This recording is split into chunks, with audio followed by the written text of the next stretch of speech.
database tadi kan Aisyah bilang itu tentang data-data siswa nih. Nah, bagaimana kalau misalnya ada siswa yang pindah sekolah nih, B? Bagaimana sih proses pemindahan data itu? Satuan pendidikan itu mewajibkan semua untuk mempunyai komputer. I got so much motherfucking design on right now. Break it down, bring it back, make it clap. I got three old thoughts, new block, where that thing, bitches on my line. Assalamualaikum warahmatullahi wabarakatuh teman-teman. Kembali lagi di acara kita yaitu obrolan mahasiswa. Nah, di obrolan hari ini kita tuh akan membahas tentang database sistem informasi manajemen dengan narasumber kece kita. Langsung saja Kak Nur Fadila Asri. Oke, assalamualaikum Kak. Kak, Aisyah mau nanya-nanya dulu nih tentang aktivitasnya sekarang ini apa aja sih? Aktivitas sekarang itu hanya kuliah di pasca sarjana, Oke. manajemen pendidikan Islam. Nah, sementara kuliah juga sambil mencari referensi untuk tesis berikutnya. Itu aja sih. Oke. Selesai S1, lanjutkan lagi pendidikan di S2 dengan jurusan manajemen pendidikan Islam. Nah, waktu S1 nih Kak, jurusannya itu apa? S1 itu kemarin jurusannya itu pendidikan biologi. Oke, pendidikan biologi, terus S2-nya ambil jurusan manajemen. Nah, organisasi nih Kak, biasanya kan mahasiswa itu selain mereka kuliah nih, mereka juga mengikuti beberapa organisasi. Atau jangan-jangan pas S2-nya ini Kak Dila itu pernah mengikuti sebuah organisasi, atau pas S1-nya bisa bagi-bagi ke mahasiswa tentang pengalamannya berorganisasi nih Kak. Kemarin itu di S1 itu saya sempat mengikuti organisasi. Yang pertama itu saya sempat menjadi wakil ketua HMPS Pendidikan Biologi. Terus yang kedua itu saya juga sempat menjadi bendahara Dewan Perwakilan Mahasiswa. Lalu saya juga pernah menjadi anggota di organisasi lain, misal dari organisasi di luar atau organda. Wow, ternyata pengalaman organisasi dari Kak Fadila ini sudah banyak banget nih guys. Oke. Pada hari ini kita kan tadi membahas tentang database sistem informasi manajemen nih yang akan dibahas atau yang akan disampaikan oleh Kak Fadila. Oke Kak, pertanyaan pertama nih.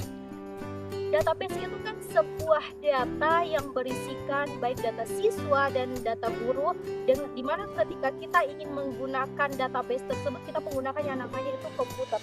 Nah, menurut Kak Dila nih, bagaimana sih peranan komputer sendiri di bidang pendidikan, terutama di sekolah? Oke, pada zamannya sekarang ini kita tidak bisa pungkiri bahwa di satuan pendidikan itu mewajibkan semua untuk mempunyai komputer. Kemudian diwajibkan juga untuk mempunyai lab komputer. Namun realitanya ada sekolah terbelakang, dia itu sudah mempunyai komputer hanya belum lengkap. Maka dari itu ketika sekolah tersebut ingin melakukan ujian nasional kan di situ dia menggunakan komputer. Nantinya itu solusinya dia menumpang di sekolah lain. Ya, dengan persetujuan dari sekolah tersebut. Oke. Jadi sepenting itu ternyata guys tentang komputer, dimana tadi Kak Dila menjelaskan bahwa solusi sekolah-sekolah yang belum lengkap fasilitasnya seperti komputer, mereka akan menumpang ke sekolah lain. Nah, Kak Dila kembali lagi nih di database tadi kan Aisyah bilang itu tentang data-data siswanya. Nah, bagaimana kalau misalnya ada siswa yang pindah sekolah nih Kak, yang misalnya dari sekolah A mau pindah ke sekolah B, bagaimana sih proses pemindahan data itu Kak? Nah, proses pemindahan data tersebut nanti di situ operator sekolah melakukan atau memberikan surat kepada siswa. Surat itu bertujuan disampaikan kepada sekolah yang dia ingin tuju. Nah, di situ nanti pas dia memberi surat, nah di situ nanti operator dari sekolah kemarin dengan operator dari sekolah tujuan dia akan bekerja sama. Apalagi zaman sekarang ini sudah canggih, nanti dia operator sekolah lain dengan operator sekolah yang sebelumnya dia akan bekerja sama melalui database yang ada di sekolah. Jadi nanti itu data dari siswa tersebut akan pindah, tidak ada namanya pendobolan data. Jadi bagi siswa yang melakukan pemindahan sekolah ini Kak, jadi datanya itu harus dikeluarkan dari sekolah sebelumnya lalu dipindah ke sekolah yang dia tempati pindah. Jadi terjalin suatu kerjasama antara operator dengan sekolah sebelumnya dan operator dari sekolah yang akan dia tempati bersekolah sekarang itu. Nah, database itu kan tadi ketika kita ingin mengaksesnya harus menggunakan yang namanya komputer Kak.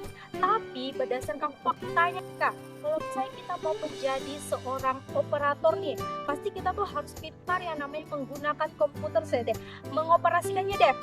Tapi masih banyak beberapa orang atau pengguna yang belum terlalu mengetahui atau belum terlalu pintar dalam mengoperasikan komputer itu sendiri. Coba deh Kak Dila kasih saran sama orang-orang yang ada di luar sana bagi mereka yang belum terlalu pintar dalam mengoperasikan komputer itu sendiri. Oke, saran dari saya sendiri itu bagi orang-orang yang tidak mempunyai kesibukan lain atau mahasiswa yang kuliahnya hanya 1-2 hari itu, kemarin itu ada namanya pelatihan BLK. Nah, pelatihan BLK itu Balai Latihan Kerja. Nah, nanti di situ bisa dipilih salah satunya itu pelatihan komputer. Kemarin juga saya sempat daftar di Kolaka kemarin, hanya belum lolos karena S1 kemarin kan jadwal padat sekali. Kemarin juga itu saya tidak lolos karena lolos berkas. Hanya pada saat wawancara saya jujur saya masih mempunyai kesibukan di S1. Nah, saran saya perbanyaklah mengikuti pelatihan nah, salah satunya itu BLK. Dan sempat juga kemarin saya sekali pelatihan BLK Palopo. Nah, ternyata di situ sudah terbuka beberapa cabang. Salah satunya itu pelatihan komputer. Mungkin itu saja saran saya bagi orang-orang yang tidak mempunyai kesibukan lain atau tidak sedang dalam perkuliahan yang padat sekali. Oke nih teman-teman, tadi Kak Dila udah menjelaskan tentang saran-saran untuk kita para mahasiswa yang ingin menjadi operator atau yang mengoperasikan database tersebut, yaitu dengan memperbanyak latihan, dengan mengikuti latihan-latihan baik itu latihan dari pemerintah ataupun kita juga bisa latihan dengan diri kita sendiri nih, dengan contoh misalnya membuka YouTube, dengan mencari-cari bagaimana caranya menggunakan komputer atau mengoperasikan database begitu. Oke, Kak Dila, terima kasih banyak atas waktunya hari ini.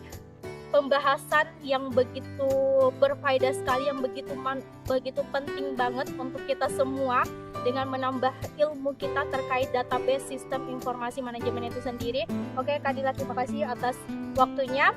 Untuk teman-teman semua, sampai jumpa di obrolan kita selanjutnya dengan narasumber kece kita. Assalamualaikum warahmatullahi wabarakatuh.